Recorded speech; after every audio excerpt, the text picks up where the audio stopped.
Respeito da crise institucional que já está instalada no Brasil e se agrava. O STF aumenta a sua ação contra os demais poderes. É uma espécie de tentativa de tomar o poder, uma ditadura do STF, digamos assim. Mas há muitas coisas envolvidas nessa questão. Os outros poderes estão intimidados. Agora, o STF, através do seu presidente Dias Toffoli, está ameaçando, intimidando o Ministério Público. O Ministério Público não é nenhum dos três poderes, é considerado um quarto poder, tem que ter autonomia e independência. E o ministro Dias Toffoli, numa decisão muito criticada, lembrou ao Procurador-Geral da República, o ministro Augusto Aras, que ele manda mais. O STF é a instância superior do judiciário no Brasil. Ou seja, fica quieto aí que você tem que estar debaixo da nossa autoridade. Mais ou menos foi assim a mensagem que ele enviou. Uma afronta isso, está despertando crítica de muita gente e se agravou nesse fim de semana. O Supremo Tribunal Federal não votando isso, mas através do presidente, que tem algumas prerrogativas, mas por isso mesmo está trazendo uma situação muito constrangedora sobre os outros colegas, alguns criticando até, mas o presidente tomou uma decisão inédita, ultrapassando suas atribuições, exigiu do governo no executivo, no caso através da unidade de inteligência financeira, o ex-COAF. O COAF mudou de nome, Unidade de Inteligência Financeira. E ele pediu, exigiu imediatamente, cópia dos relatórios de 600 mil pessoas. Imagine que cada pessoa tenha pelo menos 10 páginas de relatório para cada uma, 600 mil, seriam milhões de cópias que eles teriam que tirar em um prazo exíguo e em feriadão. Ou seja, uma afronta ao executivo, no caso, ao COAF, que mudou de nome, Unidade de Inteligência Financeira. É uma provocação. E o ministro-chefe da Procuradoria-Geral da República, o ministro Augusto Aras, pediu, Excelência, nós pedimos que cancele esse pedido porque não está apropriado, não é segundo a tradição, segundo a lei, as normas do país. O STF não é para funcionar assim. A resposta veio no feriadão, um cala-boca. Eu exijo, não volto atrás, eu exijo e tem mais. Eu ainda vou exigir mais que vocês aí, do Ministério Público, me deem até segunda-feira, ou seja, trabalhem o feriadão todo, me deem até segunda-feira outras informações. Quem é que acessa, para quem esse relatório é dado, quem é que lê essas informações, etc, etc. Provocação total. Isso criou um mal-estar. Eu pensei, a temperatura está subindo. Está subindo. Mas aí o que aconteceu? O Executivo ficou calado, apreensivo e calado.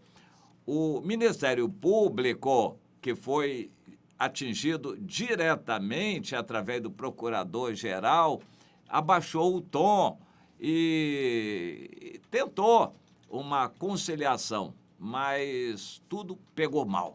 O clima de constrangimento é geral. Debaixo ou por trás dos bastidores, o que se lê nisso é que o ministro Dias Toffoli está muito incomodado, assim, alguém diz que ele está desesperado, querendo saber que informações existem contra ele e outros ministros a respeito de corrupção. E também, de quebra, ele quer saber o que existe contra a família Bolsonaro. O que, de fato, existe, naquele caso, Queiroz, do filho do Bolsonaro. Bom, segundo as redes sociais, essas informações extraoficiais, o que pesa sobre a família Bolsonaro é mixaria, coisa assim de poucos mil, quem sabe 1 milhão. O que pesa sobre ministros é de milhões e bilhões, centenas de milhões e bilhões de reais. A diferença é colossal. De qualquer forma, tudo em segredo, porque não se pode divulgar nada disso sem que o judiciário autorize. Como são pessoas de alto escalão, é o Supremo Tribunal Federal que tem que autorizar, inclusive contra eles mesmos. E todo mundo sabe que não vai ser divulgada informação nenhuma dessas. No contexto atual, ainda que o governo tenha, e tem, o governo tem, através dessa unidade de inteligência fiscal ou financeira, essas informações. Quais foram as movimentações colossais bancárias que os senhores, excelentíssimos ministros do Supremo Tribunal Federal fizeram. Pesa que eles fizeram movimentações bilionárias, mas isso tudo está em segredo, não pode ser divulgado, muito menos levado à justiça. Mas agora, os senhores ministros, através do ministro Dias Toffoli, esse Supremo Tribunal Federal está querendo saber quais informações existem. Isso está totalmente fora das atribuições do STF. O judiciário não é para agir gerando coisas, fiscalizando ninguém. O judiciário é para decidir quando provocado, somente. Mas está ultrapassando já há muito tempo as atribuições, está legislando, por exemplo, sobre o homossexualismo. O STF está legislando. O STF está fiscalizando, o STF está agindo, fazendo coisas, ultrapassou por completo há muito tempo todas as suas atribuições de ser um tribunal apenas para julgar quando solicitado. Hoje o STF está em todas as áreas da vida pública, com todo tipo de ações e provocando um constrangimento tremendo. Então, repetindo, o que o STF poderia querer com isto? O STF não, o ministro Dias Toffoli, porque ele é um acusado e o ministro Gilmar Mendes outro. Eles querem saber o que pesa contra eles, que tem registrado de movimentação bancária. Há normas no Brasil de que toda movimentação bancária acima de R$10 mil tem que ser comunicada pelos bancos ao COAF, no caso, a Unidade de Inteligência Financeira. Na prática, isso não é feito, mas eles comunicam R$1 milhão. Eu dou um cheque de R$1 milhão, isso tem que ser sabido. 10 mil, eles podem até comunicar, o banco comunica, mas fica lá, ninguém vê aquilo. Agora, quando há uma movimentação de R$1 milhão, eu dei um cheque de R$1 milhão, eles vão querer saber. Por quê? Para quem eu dei, de onde eu tirei aquele dinheiro, se eu tinha aquele dinheiro, alguém vai procurar saber a origem daquele dinheiro, porque é uma movimentação atípica, movimentação muito acima do normal que uma pessoa comum pode movimentar. Entendeu? Essas movimentações financeiras estão todas registradas lá. E o ministro Dias Toffoli está querendo saber o que pesa contra ele, das movimentações que ele fez ou que fizeram em nome dele, o que o governo tem registrado. E também, de quebra, o que também está divulgado na imprensa, que existe contra a família Bolsonaro. Isso é uma intromissão de grandes proporções. Foi contestada, foi reafirmada e, para não aumentar a temperatura, o Executivo se calou, o Ministério Público abaixou o tom e a coisa está assim, dessa maneira.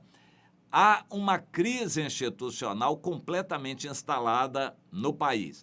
O Supremo Tribunal Federal votou pela liberação de presos que não têm o seu processo transcorrido em julgado. Com isto, decretou a libertação do Lula e mais 5 mil outros presos. Isso, 5 mil, numa conta pequena, porque isso aí pode ir ser extrapolado para 150 mil presos. O Brasil tem 700 mil presos. Cerca de 150 mil estão nessa situação, não tiveram um processo transcorrido em julgado. Então, veja bem, 700 mil presos, teria mais do dobro. É que as cadeias e as penitenciárias não cabem, mas teria o dobro de presidiários. Desses 700 mil que estão trancados em cadeia, 150 mil poderiam ser soltos por essa medida, ou podem ainda vir a ser soltos por essa medida do Supremo Tribunal Federal, que todo mundo sabe foi feita para libertar lá o ex-presidente. Agora, essa situação está trazendo constrangimento. O Legislativo não votou sobre isso e agora tem gente no Legislativo querendo atrapalhar. Alguns senadores disseram, nós vamos votar a segunda instância, e tem gente do contra. Quem é que está do contra? É quem tem ligação com a corrupção, de um modo geral. E na Câmara dos Deputados, a mesma coisa. E está um movimento na Câmara dos Deputados para bloquear qualquer outra votação, enquanto não pensar na segunda instância. Mas essa votação é como a reforma da Previdência. A votação de uma lei de segunda instância não se faz antes de 6 meses. E até lá, muita coisa já esquentou neste país. O país está esquentando. A crise institucional está estabelecida. O Supremo Tribunal Federal está ultrapassando suas atribuições sobre os outros poderes.